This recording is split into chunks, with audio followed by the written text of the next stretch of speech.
Throughout the continental United States, there is a gathering of our automotive history.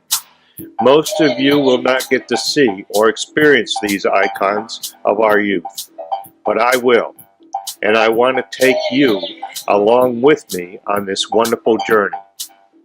This is your time to connect with your automotive past. These vehicles and people are real.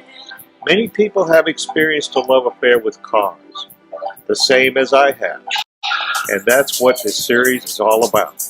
We will also feature cars at a Wednesday night cruise at a real 50s diner. For the last 5 years, we have been collecting the video necessary to bring you some of the most beautiful classic, custom, and antique automobiles we can find. People have been the center point of the series because whenever you talk about restored cars, you must put a face of a human being with it. Therefore, we have attempted to, and I believe succeeded, in presenting in this classic car series.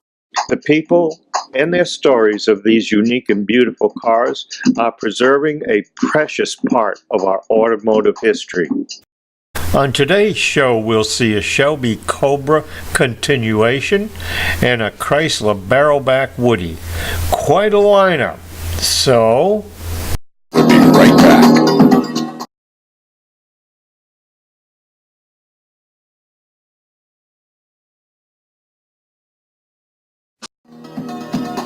And back to the Rock and Roll Classic Car Show.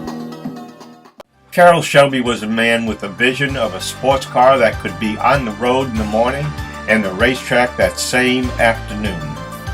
From a local downtown traffic rotary in any town USA to the winner's circle at a racetrack, you could count on any day with your cheeks in the seat of a Cobra, your dreams had become reality. Here's today's short quiz. What's 155.9 inches long, 48.8 inches tall, and 67.7 inches wide? Wait, I'm not done. Goes from 0 to 60 in 4.2 seconds and pulls about 4 Gs. And most important, will leave a permanent smile on your face for days after you drive it. Drew Betts has brought us the answer. Hey, it's good to see you again. Yeah. Listen, you probably remember Drew, but then back then we might have called him John. You can call me whatever you want. That's all right. He had, last time he was on, he brought in his 57 Chevy. It was black. You may have seen it, or it may be later on in our shows, and you'll see it in the future. But this time, he come rolling in. He told us about this car that he's got this time. And he came rolling in it today, and it's a Shelby. It's a Carroll Shelby continuation CXX 4000 series. And the reason that I picked it up was, the story is that back when I was joined the Marine Corps, back in '65, all I wanted was a Shelby Cobra. And I started saving my money. I was making $52 every 2 weeks. For you young motorheads out there, that's a lot of money. That's military pay. But by the time I got out, I saved up over $5,000. The problem was most cars depreciate after a few years. The Cobra kept appreciating. And I couldn't catch up. And I kept trying to catch up.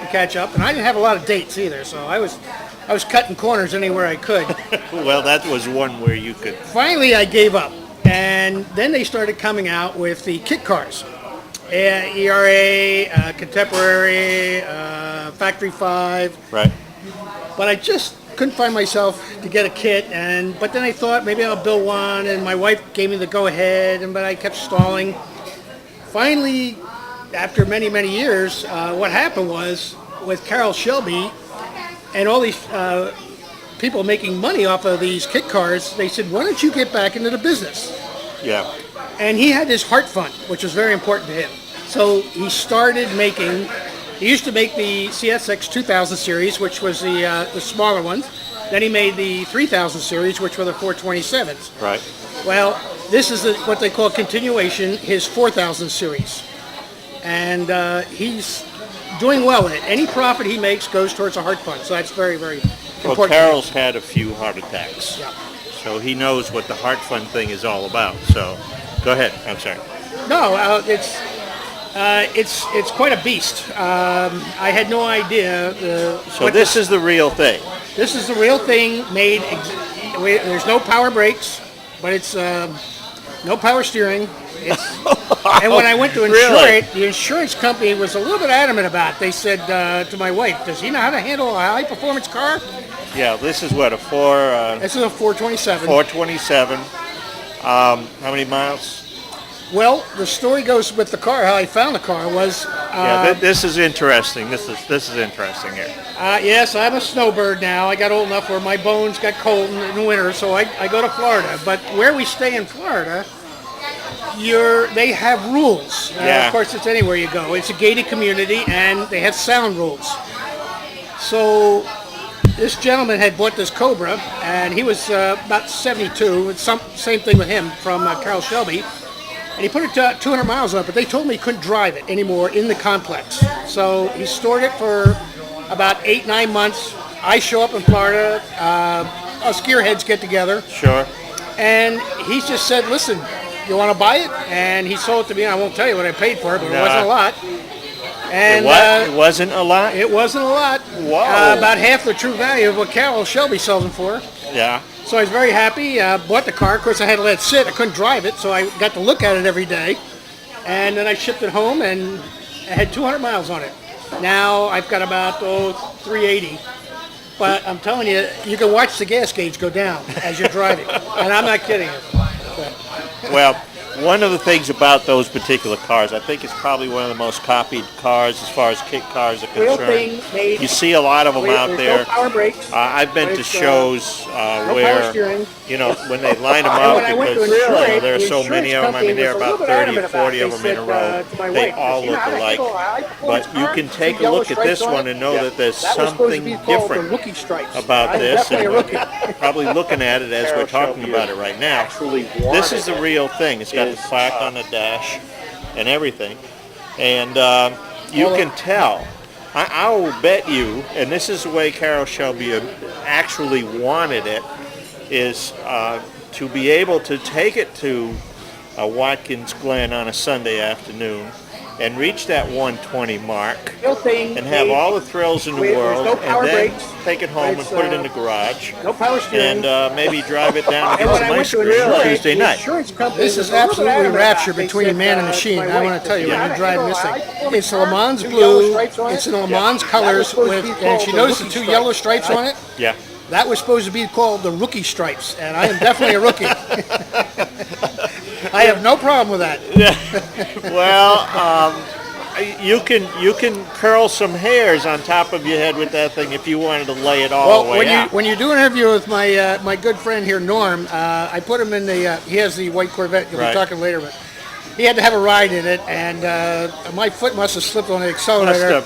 Off the brake. But I asked him if he needed a change of shorts after he got out. So Made a mess all over your seat, huh? it's definitely more than I ever expected. When we're long gone, There's no power brakes. the Cobra, the Shelby Cobra, will still be living on. They'll still be selling kits. They'll still be making them up. But what's most important is that this one right here will still be. I think it'll hold its value better because of who put it together, the heritage. Yeah. I'm hoping anyway. I like to watch the auctions on TV, and from time to time one of these will cross over. One crossed the Mecum auction, if you've been watching lately. Yeah. And I mean, those suckers are well up in the $250,000 area. when I went to I've seen them as high as $400,000. Oh, the real ones, sure. And The originals. oh yeah, but it's it's amazing what's there I'm definitely a rookie. and what its value is. Carroll Shelby actually wanted it. It's because of where it be comes able from, to take- period, bottom line. So anyway, we want to thank you for bringing it in. We've probably taken a look at it, We've got a lot that we're still going to be looking at out there, but this is going to top it. Well, I came down from Naples, and I'm going to have to fill up before I go back. Okay. Well, that's only because you got, what, a 3-gallon fuel tank? No, it's a 23-gallon tank. 23-gallon tank. Oops. Sucking sound. It passed. I can remember a few other people have told me, the only thing it wouldn't pass is a gas station. Got that right. Okay. Thank you. Listen, man, thank you. I'll bring something special next time. And we'll be right back.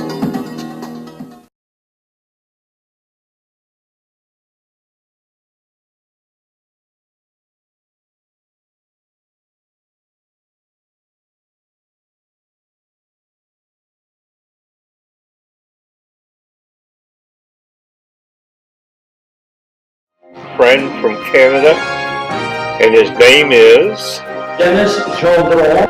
We're at the Miles Collector Car Museum in Arundel, Maine. So let's begin the interview with Dennis. There's a car here that we should say a few words about. It's that 1941 New Yorker Woody wagon. The Chrysler. The Chrysler. Yes. The Chrysler story is probably the least well-known of the three big makers. Everybody knows about Henry Ford. Yeah.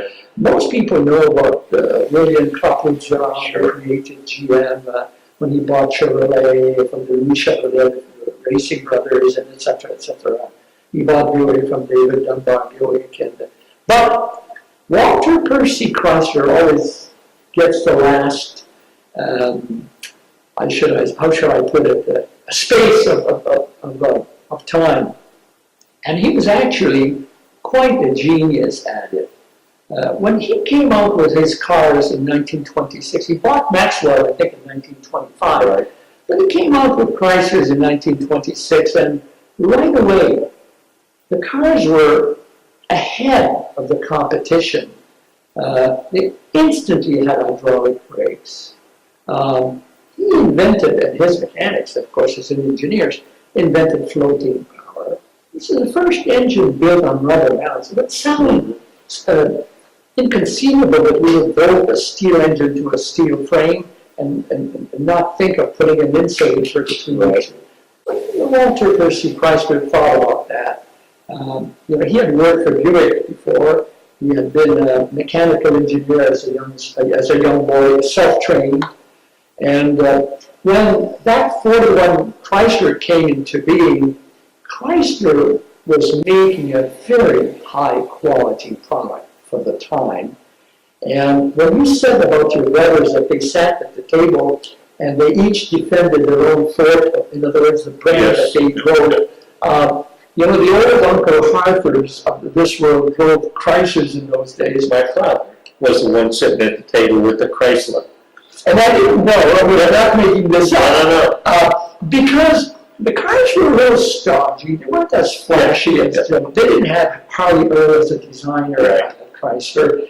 And K.T. Keller was the president there. His old principle was that the car has to be built so that the ladies can sit in the back seat with their hats on. Yeah. So it always created a different shape, but the cars were extraordinary quality. The ride was good. They were very, very solid, very good riding cars, and the history, in my opinion, and I'm fundamentally a General Motors fan, but I respect the Chrysler of that era tremendously. Well, this particular one that we've got is called a Barrel Bank. It's a Woody. I have never seen another one like it. I don't think they built that many of them, and we're lucky enough to have one. It was rare. And you can see it's just pure, the workmanship, the craftsmanship on that thing. I told you earlier I was out of the fire truck industry, and the fire truck industry is very, very fit and finish. I want to thank you. I'm going to tell you. I want to thank you for giving me the opportunity. Well, let me thank you. I want to Thank you for being a part of this industry, and the world is better because of you.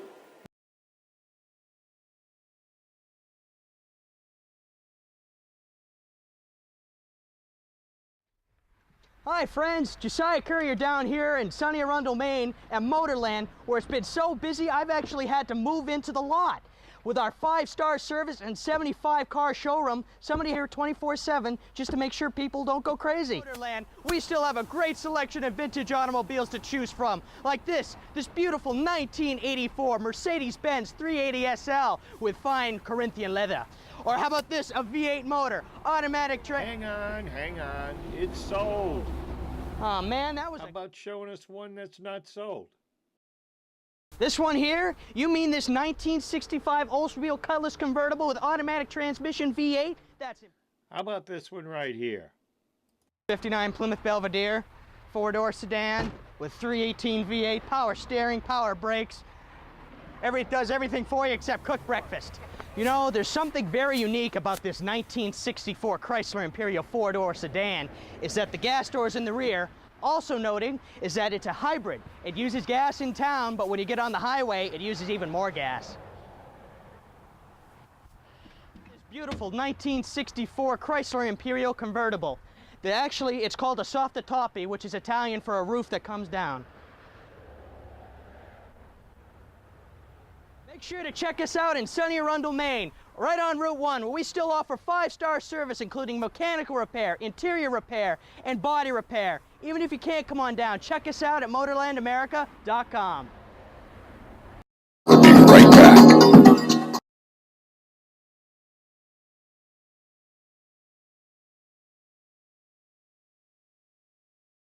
We invite you to Motorland in Arundel, Maine, and the Maine Classic Car Museum. On behalf of Miles, Tom, Tim, Phil, and Brandon, we would like to thank you for watching our show.